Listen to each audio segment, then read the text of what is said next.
Man, he's too fast for me. I need to slow him down somehow. Wait. Hey, Dracula! Look! Twilight!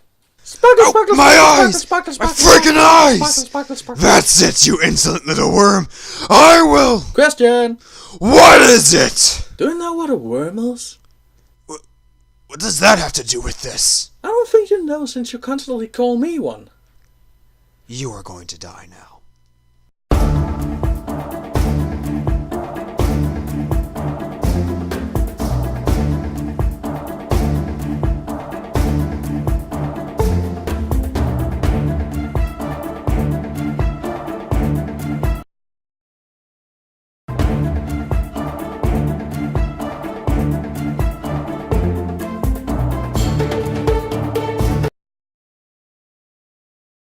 I'm the one-winged Ree-Man, and I have just found myself a new roommate. Right, Frog? Oh, yes, indeed. Hey, Frog, did you cover the fridge in slime? Oh, well, it is unfortunately one of the major disadvantages by being in my state and age. But didn't you guys kill Marcus, so the spell should be broken? Oh, well, I choose to stay in this state for the convenience. So you willingly choose to stay in the frog form, knowing that frogs are secreting through their upper skin, and you covered a fridge in it? Hold your tongue, knave! I don't have control of such thing any more than you have. Oh well, my apologies for my insults. Okay, do you have a sword? Yes. Good.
Hey everyone, I'm the one-winged Ree-Man with a very personal countdown.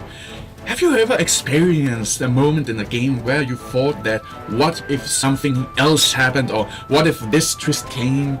Well, I have, and here it is. For this countdown I will unfortunately also say spoiler awards since it is in the games, but I will drop the one franchise per entrance rule for this countdown. Why? Just you see. So let's play the list of my personal edits in gaming.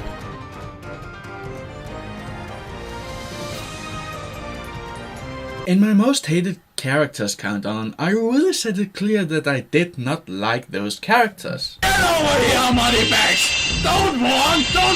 Come on, teddy bear! I wanna find you! Come on, teddy bear!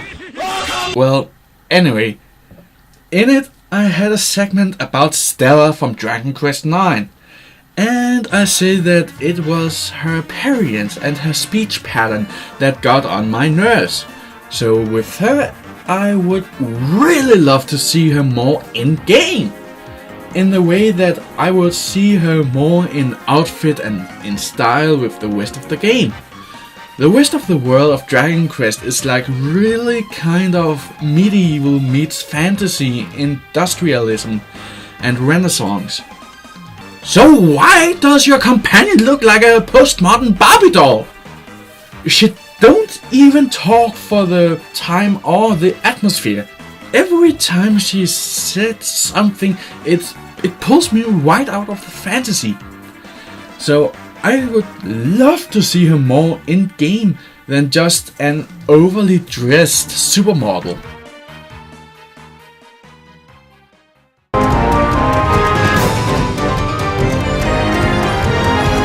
But kinda like Stella was out of game, so kinda feels the train from The Legend of Zelda Spirit Tracks.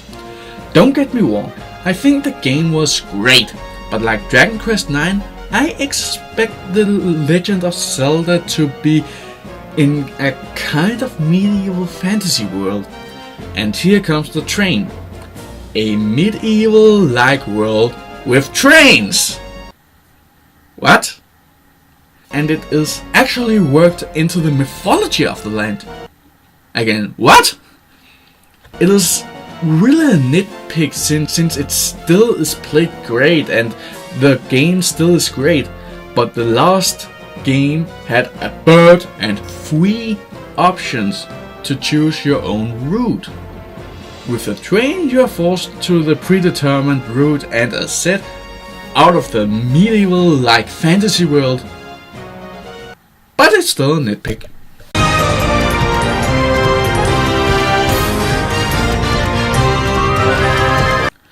Well, not a lot of people know, but Kingdom Hearts 2 was my gaming renaissance. It was when I started to get interested in gaming again and to Final Fantasy. Sure, they take liberties with the Final Fantasy and Disney characters, but I really wanted them to visit a Final Fantasy world, and have more fights with Final Fantasy bosses. In fact, I wanted to visit the world of Ruin from Final Fantasy VI to get a chance to fight against Kefka or Kefka's Tower in Kingdom Hearts 2. The combat style in Kingdom Hearts 2 is in my opinion the best and is the one of the few games that actually does quick time events right. I would have loved to see a battle between Sora and Kefka, since Kefka is great with magic and is great in Dissidia. I think it would be a pretty good fight, and something for the pre-Final Fantasy VII fans. If they reboot it again, please make this into it. Would you please?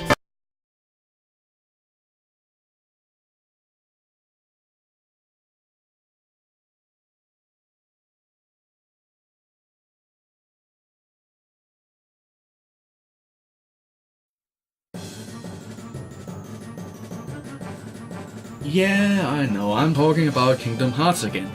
But here I'm talking about Coded. The game that literally didn't need to exist. The camera is bad, the atmosphere feels more like an alternative Tron universe or a Digimon spin, but my real edit is with the final battle. You see, to get the hidden message in a journal, you need to fight Data Roxas, which is cheap in comparison to the 5-phased battle with Sora's Heartless earlier. That did fit more like a final battle, as it is resulting the troubles in the journal and give a chance to get the message that way. So a great multi-phased final battle is pushed aside for a cheap single-phased final boss. So I wish that it was Sora's Heartless that was the final boss. Or for the sake of fun and references, just put in GLaDOS. Oh, hello Sora. Could I interest you in some delicious cake? Well, we all know that the Heroes of Might and Magic series is a turn-based strategy game, so nothing there. But for the Heroes of Might and Magic 5, I would just wish that it was an action fighting game on 2 points of the game.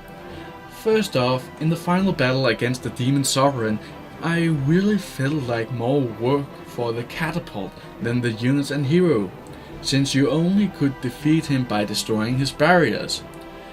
I think it would have been a lot better if it was an action fighting game on that matter, since the catapult ability are one of the few abilities that I rarely choose. And the second one is with Markle. Yeah, we get it. For a short time I actually played the 2 Croc games, and even though I will admit that it has a lot of flaws, I can still see a few enjoyable things in it. Like most of its humor is referential from other sources or just cartoony, and here I'll talk about a certain area. It is in Croc 2's final level before the final boss. You climb a tower filled with goo as you are told to watch out for the mighty goo in the tower. And wouldn't you know it, the mighty goo looks really familiar. And here I wanted to hear their version of soprano to fit the mighty goo. In fact, I can do it.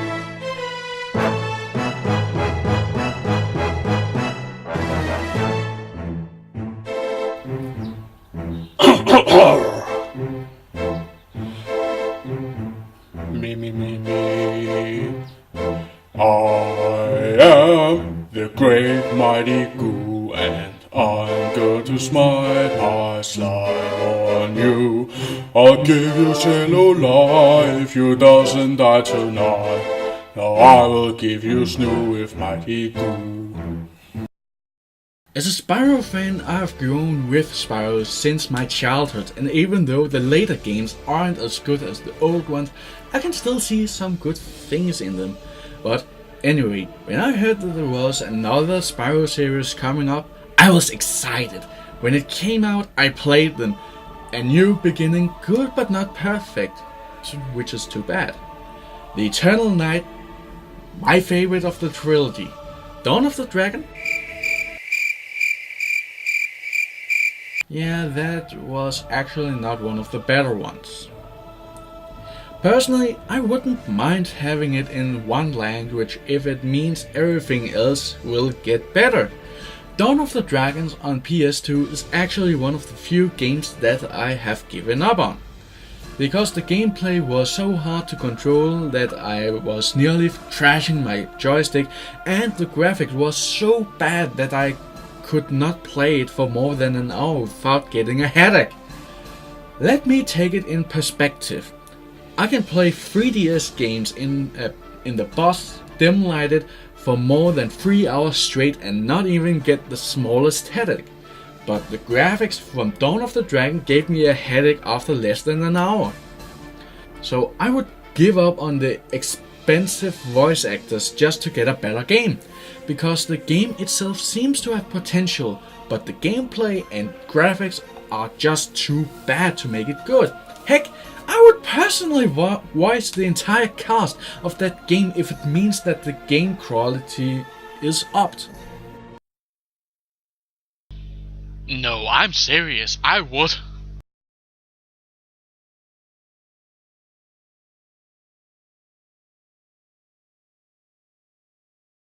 If I would pick a favorite trilogy in gaming, I would choose The Prince of Persia by Ubisoft.